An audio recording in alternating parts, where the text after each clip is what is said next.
Seniors, don't eat this before bed. It blocks muscle growth and disrupts sleep. Have you ever woken up after a full night's sleep, but still felt tired, as if your body had been working all night instead of resting? Maybe you tossed and turned more than you realized, or maybe your muscles felt stiff, your mind foggy, and the day just seemed harder to start. Now let me ask you something gently, friend to friend. What did you eat or drink in the last 2 hours before bedtime? You see, what we consume at night doesn't just fill the stomach, it sends signals to our hormones, our brain, and even the way our muscles recover and rebuild, and after 60, these signals get more delicate, more sensitive. That's why even small mistakes like a late snack or a cup of tea can quietly disrupt our healing while we sleep. But the good news, with just a few thoughtful changes, you can wake up clearer, stronger, and more refreshed day by day. So tonight, let's talk. Not about strict diets or scary rules, but about gentle timing, nourishing choices, and how your body wants to heal, if we let it. Join me, and let's walk through this together in today's video. Part 1. Your body has a clock, and it listens closely at night. Let's start with something most people forget. Your body doesn't just run on food and water.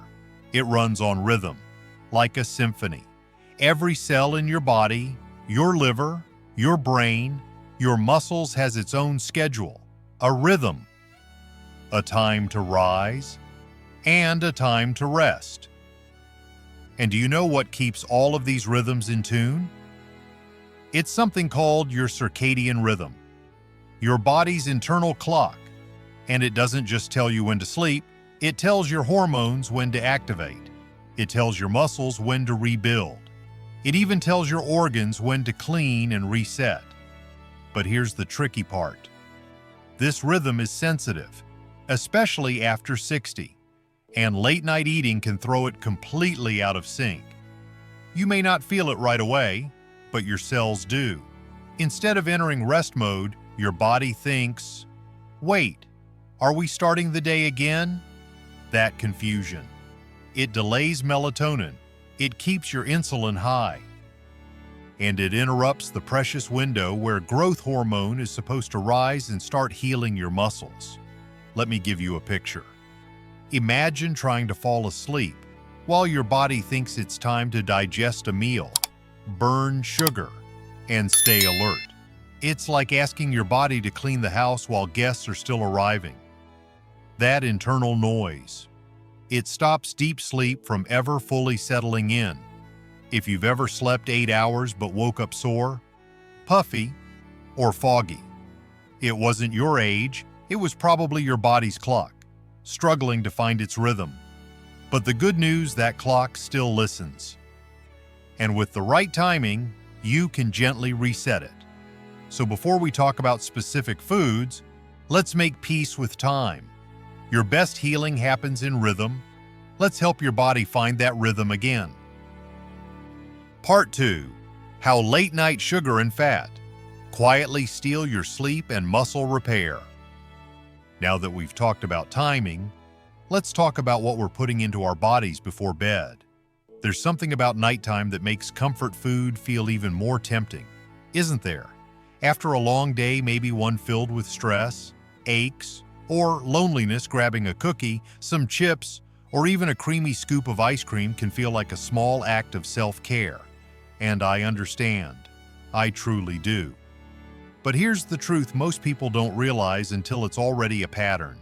Those late-night sweets or fatty snacks, they may be quietly sabotaging your deepest healing hours. Let me explain. When you eat something sugary like cake, cookies, or even sweet fruit, too close to bedtime, it quickly raises your blood sugar. Your body responds by producing insulin to bring it down. But here's the catch. A few hours later, blood sugar crashes. That sudden drop triggers your body to release cortisol, your stress hormone. And when cortisol goes up, Melatonin goes down. The result: you stay in lighter sleep, you toss, you wake up more, and your muscles don't get to fully repair. Now add fat into the mix, especially saturated fats, like those in cheese, red meat, or fried foods. Fat slows digestion. It raises your body temperature. It activates your sympathetic nervous system, the alert mode of your body. So even if you're lying still in bed, your body is still working, still stressed, still digesting. You may fall asleep, but you won't sink into that deep, healing, growth hormone-rich sleep your muscles desperately need. That's why so many older adults say, "I slept, but I don't feel rested.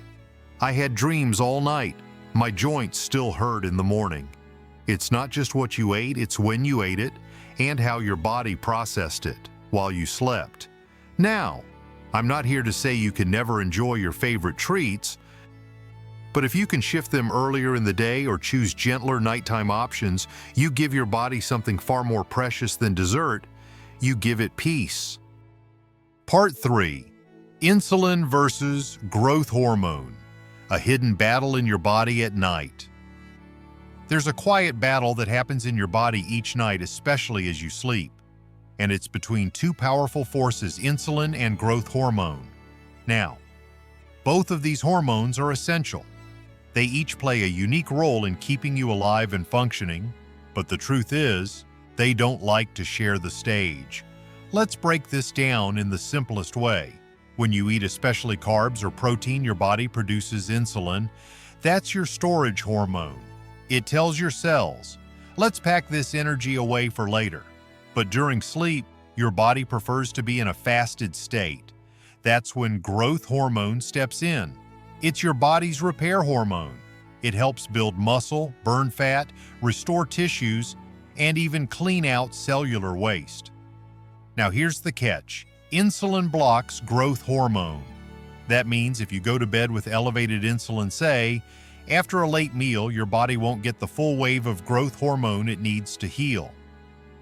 Imagine this like trying to vacuum your house while someone's pouring cereal all over the floor. The body's trying to clean and repair. But insulin keeps saying, hold on, we're still eating. That's the metabolic conflict. And it matters even more after 60. Because with age, our natural growth hormone levels drop. So if we suppress that small and precious window of release, we lose one of the few tools our body still has to maintain strength and heal overnight. So what can we do? It's not about starving yourself. It's about spacing out your meals with intention. Try finishing dinner at least 2.5 to 3 hours before bed. That gives insulin time to drop, so growth hormone can rise. And if you really need a small snack before bed, go for low insulin foods like cottage cheese, collagen protein, or a tiny handful of nuts. You're not just feeding your body, you're letting your healing hormones finally take the stage. Part 4. The right foods to eat before bed. What helps, what hurts. Now that we've talked about timing, let's talk about quality. Because sometimes, the issue isn't just when we eat, but what we eat. Here's a gentle truth I've seen play out again and again in my patients' lives. Even a small change in your bedtime snacks can create a big difference in how your body heals overnight. Let's start with what hurts. Late-night snacks that are high in sugar cakes, candy, sweetened yogurt, even certain healthy protein bars cause blood sugar spikes, then crashes. And every time your blood sugar crashes, cortisol rises. That means lighter sleep, less muscle repair, and more inflammation in the morning. Now let's add fat into the picture, particularly saturated fat. Think cheese, sausage, creamy sauces, fried foods. These foods take longer to digest, they keep your body working while it's supposed to be resting, and they raise your core temperature, another silent sleep disruptor. But it's not just about what to avoid, let's talk about what helps. Certain foods, when chosen carefully, can support sleep, muscle repair, and hormone balance. Let me give you a few examples. Cottage cheese. It's rich in casein, a slow-digesting protein that feeds your muscles gently through the night. Collagen protein or bone broth. They contain glycine, which helps lower body temperature and promotes deep sleep. A small handful of almonds or walnuts. They're natural sources of magnesium and melatonin. Low-glycemic fruits like kiwi or cherries. They help your body convert tryptophan into serotonin and then melatonin. The hormone of sleep. Now, the key here is moderation. These are light, calming choices, not full meals. They should never replace dinner. And ideally, you'd still finish them about 1.5 to 2 hours before bedtime. Your goal is to quiet the body, not stimulate it, to support healing, not delay it.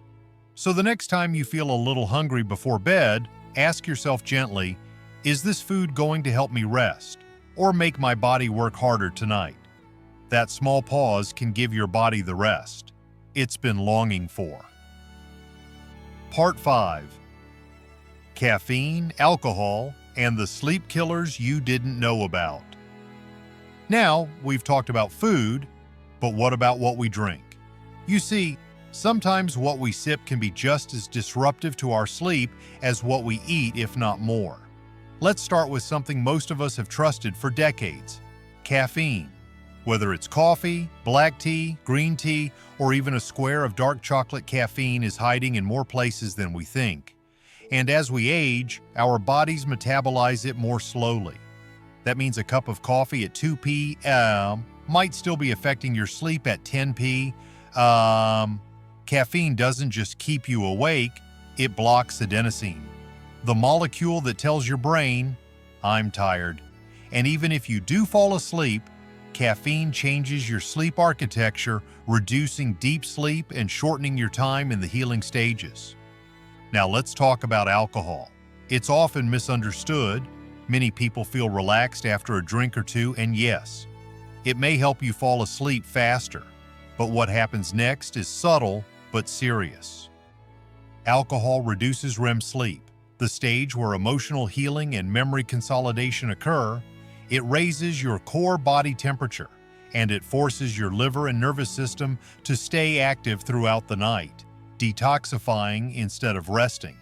So even if you sleep 7 or 8 hours, you may wake up tired, moody, and foggy.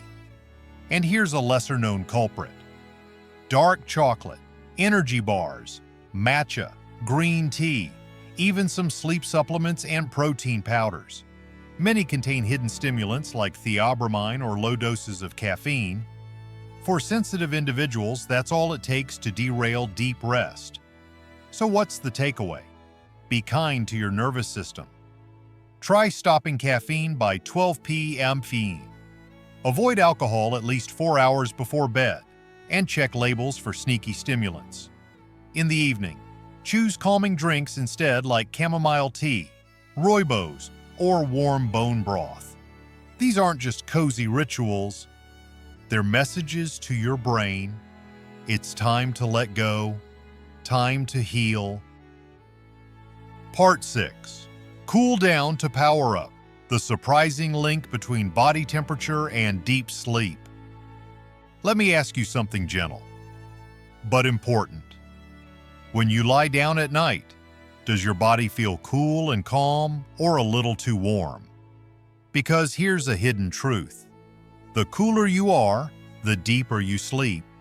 This may surprise you, but your core body temperature plays a powerful role in how well you sleep, and more importantly, how well you heal while sleeping. You see, in the evening, as the sun goes down, your brain begins to prepare for sleep. Part of this preparation is lowering your core temperature by 1 to 2 degrees Fahrenheit. That drop acts like a biological switch. It signals your body. It's time for rest. It's time to repair. But if your environment or your habits keep your temperature too high, that healing switch never fully flips. And when that happens, growth hormone doesn't release properly. Your muscles don't rebuild. Inflammation doesn't calm down. And the deep stages of sleep, the ones where your brain detoxifies and your body regenerates, get shorter. So, what raises your temperature too much? A warm bedroom, a heavy comforter or thick pajamas, late night exercise, a big or fatty dinner, alcohol.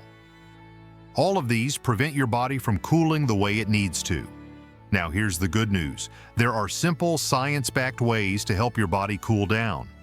Try these. Set your bedroom temperature between 60–67 degrees. Cool, but not freezing. This is the sweet spot for deep sleep. Take a warm shower or bath 1–2 hours before bed. It sounds backwards, but the warm water helps your body release heat once you step out, triggering a cooling effect that promotes sleep. Avoid vigorous workouts late in the evening. Gentle stretching or walking is fine, but high-intensity training raises core temperature too much. Sleep with breathable fabrics, cotton, bamboo, or linen. Avoid heavy blankets that trap heat. Even something as simple as letting your feet stick out of the covers can help your feet have special blood vessels designed to release heat quickly. All of this leads to one powerful truth. Deep sleep needs a cool body, and healing needs deep sleep. So tonight, instead of reaching for more pillows or thicker socks, ask yourself, what can I do to help my body cool so it can finally rest? Part 7. Sleep isn't just rest, it's repair. Let's get it right together. So, let's pause together for a moment. We've talked about so much tonight: food, hormones, temperature, even the quiet signals your body sends you every evening. But more than anything, I hope you now see your evening hours not as the end of the day, but as the beginning of your body's healing shift. Because after 60, healing doesn't come from doing more. It comes from doing wiser. Let's gently recap what we've learned together. Your body runs on rhythm, and late-night eating disrupts that rhythm. Sugar and fat before bed. They spike and crash your hormones, robbing you of deep sleep. Insulin and growth hormone. They compete. One feeds, one repairs. Let them take turns. Choose calming bedtime foods: cottage cheese, collagen, kiwi, almonds not cake, chips, or wine. Caffeine and alcohol linger. Even when you sleep, they delay your healing. Cool down to power up.